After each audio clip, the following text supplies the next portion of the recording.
सर्वांना नमस्कार. स्वागत आहे आपलं मराठी चातुर्य कथा या यूट्यूब चॅनलवर. व्हिडिओकडे वळण्यापूर्वी आपल्या चॅनलला सबस्क्राईब करा आणि व्हिडिओला लाईक करा. चला तर वळूया आपल्या स्टोरीकडे. चांदमातला भाग 148. दौलतनं दारूच्या नशेत ती गाय आणि त्या गाईचं वासरू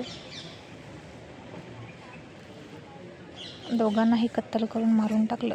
आणि त्याचा क्रूरपणा बघून सुमन तोंडात पदर कोंबून खूप खूप रडत होती. आणि तिला आत्ताच्या आत्ता इथून पळून जावं असं वाटत होतं. नाही, मी इथं नाही राहू शकत असं ती म्हणाली. आणि तशीच ती बाहेर जाणार इतक्यात पुन्हा दौलतच्या पायांचा आवाज जिने चढून वर येताना येत होता. आणि सुमन पुन्हा खोलीत आली. आणि तिनं विचार केला, त्याला जर कळलं रघूचं बाळ माझ्या पोटात आहे तर काय होईल? तो मला आणि रघूला माझ्या बाळासहित असाच मारून टाकेल का? नक्कीच तो असंच करणार.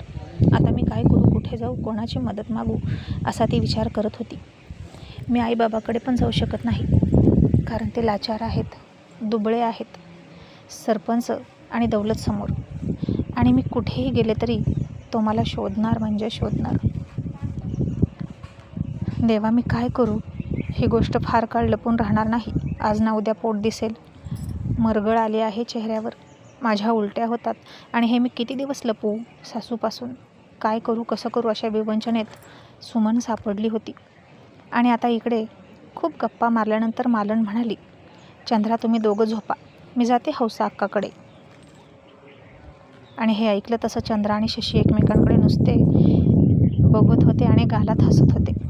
मग आज मालन हौसा अक्काकडे झोपायला गेली आणि त्या तिघांना इथे झोपू दिलं. आणि चंद्रानं अभिजितला जवळ घेतला, त्याला झोपवायला सुरुवात केली. आणि शशी एक हात डोक्याखाली घेऊन तिच्या बाजूला पडला आणि नुसता छाताकडे बघत होता. आणि त्या पत्र्याला खूप बोळं पडली होती, ते शशी मोजत होता. आणि जसा अभिजित झोपला तसं चंद्रा त्याच्याकडे वळली आणि त्याच्या छातीवर डोकं ठेवून म्हणाली, इतका काय विचार करतोस? तसं शशीने तिला जवळ घेतली आणि म्हणाला, चंद्रा, सोन्याचा चमचा घेऊन आत्यासुद्धा जन्माला आली होती इनामदारवाड्यात. आणि तिने तिच्या लग्नानंतरचं आयुष्य कसं जगलं. आणि तुझा बाप, आत्याचा नवरा, काय माणूस आहे ग तो? त्याची लायकी तरी आहे का आत्यासोबत लग्न करण्याची? चंद्रा म्हणाली, त्याच गोष्टीचा पस्तावा होतो तिला. त्याचं ऐकलं आणि पळून आली. आणि तिच्याही आयुष्याची माती झाली आणि माहेरसुद्धा तुटलं. आणि चुकतात कधीकधी असे आयुष्यातले निर्णय आणि सगळं आयुष्य बदलून जातं. असं म्हणून चंद्राच्या डोळ्यात पाणी आलं. आणि ती म्हणाली, तुला खरं सांगू, एक दिवसही आईच्या डोळ्याची धार तुटली नाही आणि एक दिवसही असा गेला नाही की तिला तिच्या माहेरची आठवण नाही आली. मी आणि माझ्या आईनं काय भोगले आम्हालाच माहीत. आणि जशी मी वयात आली, देखणी दिसायला लागली, तशी दौलतसारख्या लांडग्यापासून मला वाचवण्याचा प्रयत्न करताना तिची काय अवस्था होत होती हे फक्त तिलाच माहीत. ती रात्रभर झोपत नसायची आणि म्हणून मी सुद्धा वेळा घेऊन झोपायला लागली. आणि शशी म्हणाला, पण आता मी आहे ना तुझा नवरा. आणि काय गं, आज तुझ्या आईनं. तसं तो थांबला. त्यानं जीभ चावली आणि म्हणाला, नाही, आता ती माझी आत्या आहे हक्काची. तर आज आत्यानं आपल्याला झोपू का दिलं?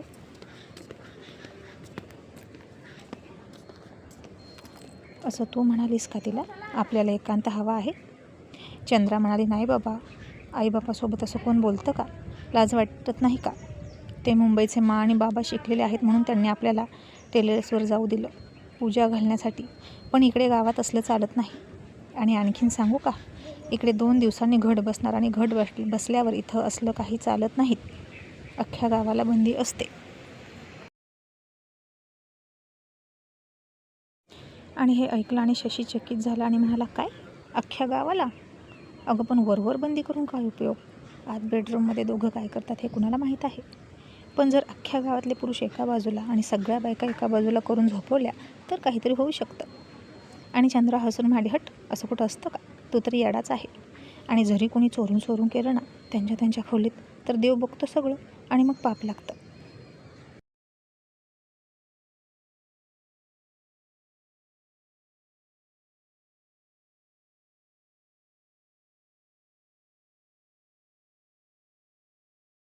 आणि शशी डोळे मोठे करून मुद्दा म्हणाला, बापरे, असं असतं का? मग आता मी या गावात आलो आणि या गावचा जावई आहे. मला आता पापी नाही खायचं बाबा. आणि चला पटकन, घट बसल्यानंतर काय करायला मिळणार नाही ना. मग पाठीमागची आणि पुढची 10-12 दिवसाची दोन्ही कसर भरून काढूया असं म्हणून त्याने त्याला कचकन जवळ ओढून घेतली आणि तिचा पदर बाजूला फेकून तिच्या अंगावर हात टाकला.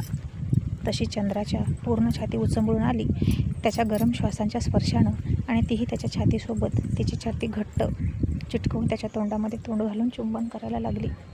आणि मग तो तिची साडी काढणार इतक्या चंद्रा म्हणाली, अभिजित आहे असलं काही नको.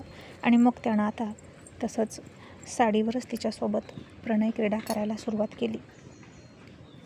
आणि शेवटी थकून दोघेही एकमेकांच्या मिठीत झोपले. आणि जेव्हा सकाळ झाली आणि चंद्राने डोळे उघडले आणि तिनं बघितलं की दोघांच्या पायाजवळ अभिजित कमरेवर हात देऊन उभा होता आणि तो त्या दोघांकडे थोडासा रागात बघत होता आणि म्हणाला, मम्मी, मी तुमच्या दोघांच्या मध्ये होतो ना, मग मी बाजूला कसा गेलो? आणि चंद्रा घाबरून त्याला म्हणाली, तुझ्या डॅडीला विचार. ती उठली आणि पाणी तापवायला गेली.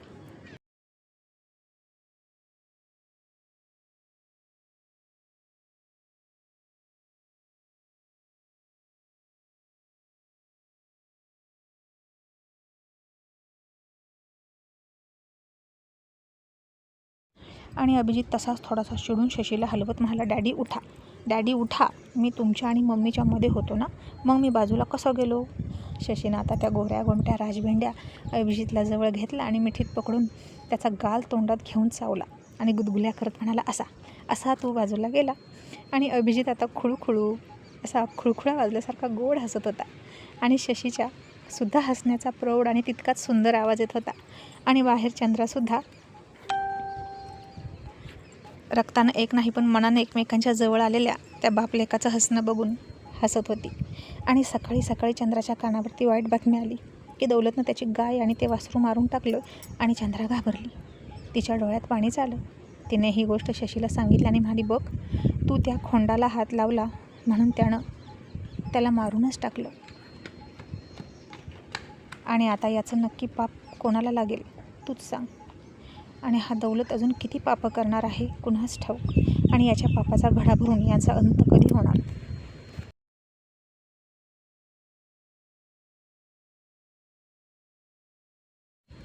आणि शशी म्हणाला, चंद्र होणार, त्याच्या पापाचा अंत होणार आणि त्याचे 100 अपराध होऊन त्याच्या पापाचा घडा भरणार आणि मीच तो घडा फोडणार.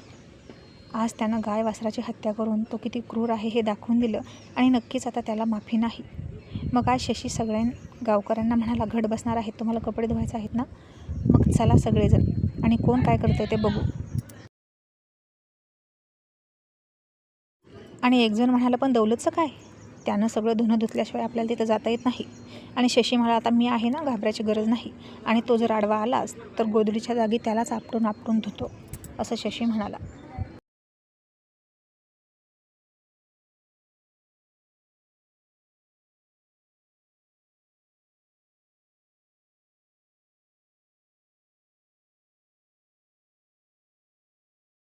आणि हे ऐकून सगळ्या लोकांना उभारी आली आणि सर्वांचा आत्मविश्वास वाढवून शशी अख्खं गाव नदीवर घेऊन गेला.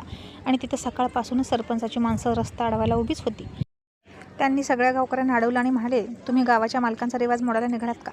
याचे परिणाम काय होतील माहीत आहे का? त्या मुंबईच्या पोराच्या पाठिंब्यानं सगळं करता ना, पण लक्षात ठेवा, तो इथनं गेल्यावर तुम्हाला कोण वाचवल? तसं सगळं गाव विचार करायला लागलं आणि पाठीमागं सरकलं.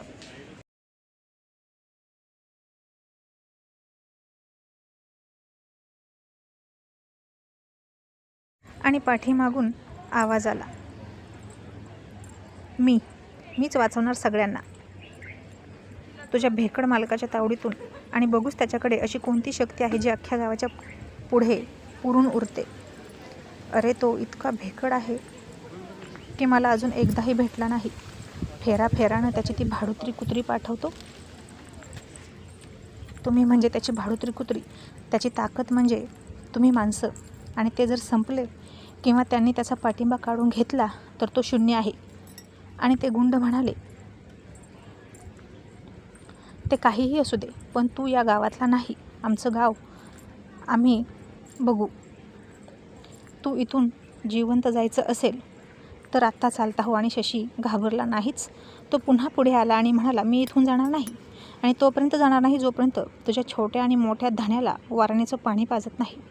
बघूच आता कोण अडवतं. असं म्हणून शशी सर्वात पुढं आला आणि सर्वात पुढे असलेल्या माणसानं शशीला बघितलं तसं ती मागं सरकली आणि त्या नदीच्या घाटावर सगळं गाव गोधड्या धुवायचं, कपडे धुवायचं. शशी तिथेच घाटावरच पाय पसरून बसला, सरपंच आणि दौलतच्या गुंडांची वाट बघत. आणि ते बघून दौलतची माणसं पुन्हा सरपंचाकडे गेली आणि म्हणाली, मालक, गावकऱ्यांनी रिवाज मोडला. सगळेजण नदीवर कपडे धुवायला गेले तुमच्याही आधी.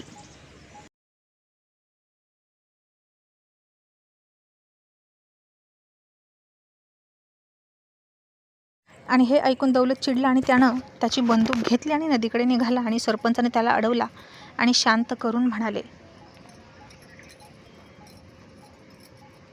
दौलतराव, शांत व्हा, डोक्यानं काम करा. तो कसा डोक्यानं काम करतो तसा विचार करा, त्याची कमजोरी शोधा. पण आता रेड्याकडे डोकं नव्हतंच, त्यात मेंदूही नव्हता, होती ती फक्त ताकद. मग रात्र झाली आणि इकडे दौलत आणि त्याची माणसं. रंगीचा बदला वासरू ठेवून घेतला तसा शशी गाडीचा बदला घेणार म्हणून त्याची बुलेट आणि त्याची गाडी जीप याचं संरक्षण करत रात्रभरच बसले. त्यांना वाटलंच होतं शशी प्राण्याचा बदला प्राण्याकडून आणि गाडीचा बदला गाडीकडून घेणार.